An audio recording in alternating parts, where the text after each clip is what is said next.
The plague did not come to Europe as a whisper, it arrived as a shadow, a slow-moving eclipse that swallowed kingdoms, courts, and bloodlines alike. And in its path stood the rulers of a continent, men and women bound by ancestry, by ambition, and by the ancient threads of the Arpad kings whose blood still pulsed beneath their crowns. In Castile, King Alfonso XI faced the Black Death at the walls of Gibraltar. A warrior king, undefeated in battle, undone by a breath of air. His death marked the first time a reigning European monarch fell to the plague, and the shock rippled through every royal house tied to him. In Portugal, King Duarte I would follow nearly a century later, another descendant of the same ancient corridors, another sovereign claimed by the same invisible hand. His death fractured a kingdom and left a child king trembling beneath a crown too heavy for his years. Across the Pyrenees, in Aragon, Peter IV watched the plague take two queens from his side. He survived, but the shadow carved itself into the heart of his dynasty, reshaping alliances, marriages, and the fragile balance of Mediterranean power. And in France, the plague struck a kingdom already weakened by the collapse of the Capetian line. Philip IV, my ancestor, had died before the sickness came, but the crisis he left behind opened the door to the Valois, to war, and to the unraveling of Europe. His grandson, Edward III of England, would claim the French throne in his name, even as the plague stole his daughter Joan on her way to a royal marriage that would never be. And in Navarre, Joan II, another branch of my kin, fell in 1349, her death marking yet another fracture in the web of royal blood that stretched across the continent. Her daughter Blanche would live on, marrying into the French crown, carrying forward the same ancient lineage that tied all these monarchs together. These were not isolated rulers, they were cousins and grandparents, they were kin. They were the living branches of a single, older root, one that reached back to the Arpad kings of Hungary, whose bloodline flowed beneath the crowns of France, England, Castile, Portugal, Aragon, and Navarre. When the plague came, it did not simply kill, it revealed, it exposed the architecture of power, the hidden corridors of ancestry, the fragile threads that held kingdoms together. And in the ashes of that darkness, my lineage stands, woven through every throne the plague touched. The plague did not strike randomly. It moved along the same roads that carried armies, merchants, and royal messengers. And as it spread, it revealed something Europe had forgotten. Its kings were not separate. They were branches of the same ancient tree. In France, the death of Philip IV had already shattered the Capetian line. His sons, Louis X, Philip V, and Charles IV, each wore the crown, and each left the throne more fragile than they found it. When the last of them died without a male heir, the kingdom fractured, the Valois rose, the Plantagenets challenged, and the blood of Philip IV flowed on both sides of the war that followed. His grandson, Edward III of England, carried that claim like a blade. Through his mother, Isabella of France, he inherited the Capetian right. Through his father, he inherited the Plantagenet fire. And when the plague swept through his court, taking his daughter Joan on the road to her marriage, it carved grief into the heart of a king already preparing for war. To the south, the Iberian kingdoms were no safer. Alfonso XI of Castile, my ancestor, faced the plague head-on. He refused to flee, refused to abandon his army, refused to hide behind stone walls. And the plague answered him with silence. A king who had survived every battle fell to a sickness he could not see. His death sent shockwaves through Castile, through Portugal, through Aragon, because these houses were bound by marriage, by treaty, by blood. Peter IV of Aragon, tied to Castile through generations of intermarriage, watched the plague take two queens from his side. He survived, but the shadow of their loss shaped every decision he made in the years that followed. And in Portugal, Duarte I, another descendant of these same corridors, would meet the same fate nearly a century later. His death left a child king on the throne and a kingdom divided between regents, nobles, and the ambitions of neighboring crowns. Even Navarre, small but strategically placed, was not spared. Joan II, my cousin in the Capetian line, died in 1349, her kingdom passing to her son while the plague still lingered in the valleys and mountain passes. Her daughter Blanche would marry into the French crown, carrying the Navarrese bloodline into the heart of the Valois dynasty. These were not isolated stories, they were not separate tragedies. They were the unraveling of a single interconnected web, a web woven centuries earlier by the Arpad kings of Hungary.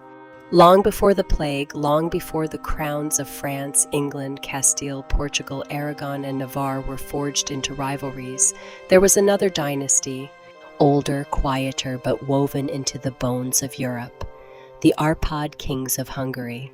For 4 centuries they ruled the Carpathian Basin, shaping the borders, marriages, and alliances that would ripple outward across the continent. Their daughters married into Aragon. Their sons forged ties with the Angevins. Their blood flowed into the Capetians, the Valois, the Plantagenets, the Evreux kings of Navarre, and the Burgundian houses that would one day shape Portugal. And through those corridors, their blood flows into myself. Yolande of Hungary carried the Arpad line into Aragon, where it passed to Peter IV and into the Mediterranean courts that would face the plague head-on. Elizabeth of Hungary carried it into the House of Anjou, which married into the Capetians and Valois, shaping the French succession crisis that followed the death of Philip IV. Through the Pius of Poland, Arpad blood entered the Plantagenet line, reaching Edward III and the English court that watched the plague take Princess Joan. These were not distant, symbolic connections, they were the living arteries of medieval power. When the plague struck, it did not simply kill kings. It struck at a single, ancient bloodline that had spread across Europe for centuries, a bloodline that united the rulers of France, England, Castile, Portugal, Aragon, and Navarre, a bloodline that shaped the wars, marriages, and crises that defined the 14th century. And when the dust settled, that same bloodline survived, carried forward through the survivors, through the children who lived, through the branches that endured the darkness, through your ancestors. The Arpad line is not a footnote in my story. It is the root beneath everything, the quiet architecture that explains why these kings were cousins, why their fates intertwined, and why the plague's shadow fell across my lineage again and again. When the plague finally reached its peak, Europe did not collapse all at once. It fell in waves, slow, uneven, and merciless. Cities emptied, fields went untended, bells tolled until the men who rang them were gone. And in the courts of kings, the silence was heavier than the crown. In Castile, the death of Alfonso XI left a kingdom unprepared. His son, Pedro the Cruel, inherited not only the throne, but the instability that followed a monarch taken too soon. The nobles circled, the alliances shifted. The plague had not just taken a king, it had opened a wound. In Portugal, the death of Duarte I created a vacuum that pulled the kingdom into uncertainty. A child king on the throne, regents fighting for control, foreign powers watching closely. The plague had not simply ended a life, it had changed the trajectory of a nation. In Aragon, Peter IV survived, but the losses around him reshaped the Mediterranean world. His queens were gone, his alliances weakened, his rivals emboldened. The plague had not taken his crown, but it had taken the stability beneath it. In France, the Valois dynasty struggled to hold a kingdom already fractured by the death of Philip IV and the collapse of the Capetian line. The plague struck Paris, Rouen, Reims, and the countryside with equal fury. The 100 Years' War paused, not because peace had come, but because there were not enough living men to fight. And in England, Edward III watched the world he knew unravel. His daughter Joan, once destined to unite England and Castile, died on the road to her wedding. His armies thinned, his cities emptied.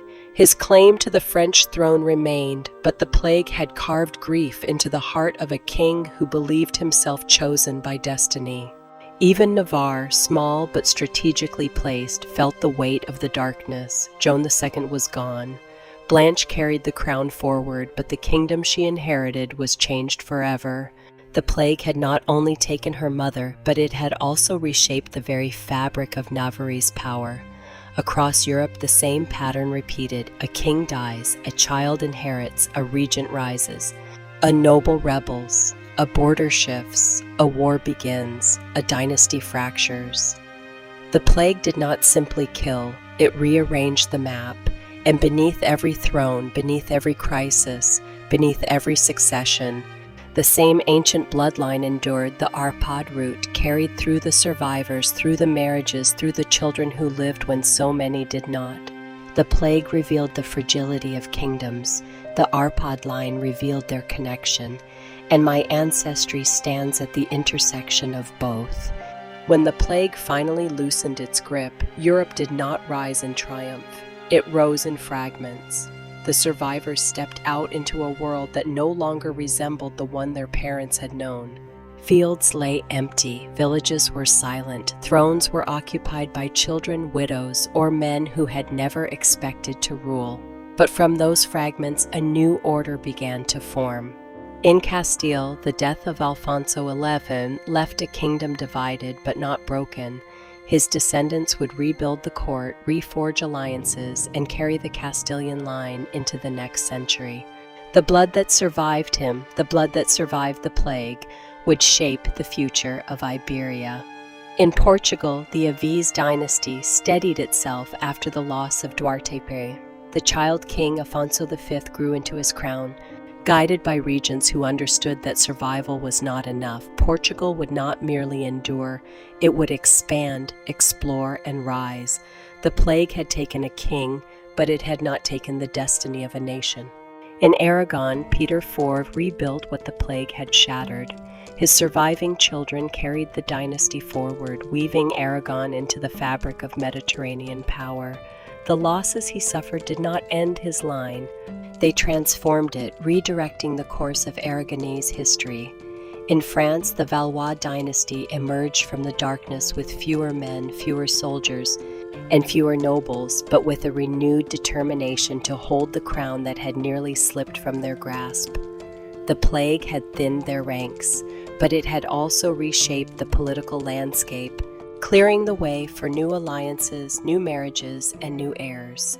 And in England, Edward III, older, wearier, marked by grief, watched his surviving sons grow into the roles the plague had carved out for them. The daughter he lost would never return, but the lineage she belonged to endured. The Plantagenet line, strengthened by its Capetian blood, would continue to shape the destiny of England for generations. Even Navarre, shaken by the death of Joan II, found stability in the hands of her children. Blanche, who survived the plague that took her mother, carried the Navarrese bloodline into the French crown, ensuring that the kingdom's legacy would not fade. Across Europe, the same truth emerged. The plague had taken kings, queens, heirs, and entire branches of dynasties, but it had not taken the bloodline itself. The Arpad root endured, the Capetian branches endured, the Iberian corridors endured, the Plantagenet and Valois lines endured, and through those survivors, through the children who lived when so many did not, the lineage continued its quiet journey through time until it reached me. I am not the descendant of a single kingdom. I am the continuation of a network that survived plague, war, famine, and collapse, a lineage that endured the darkest century Europe had ever known. And now my children carry it forward.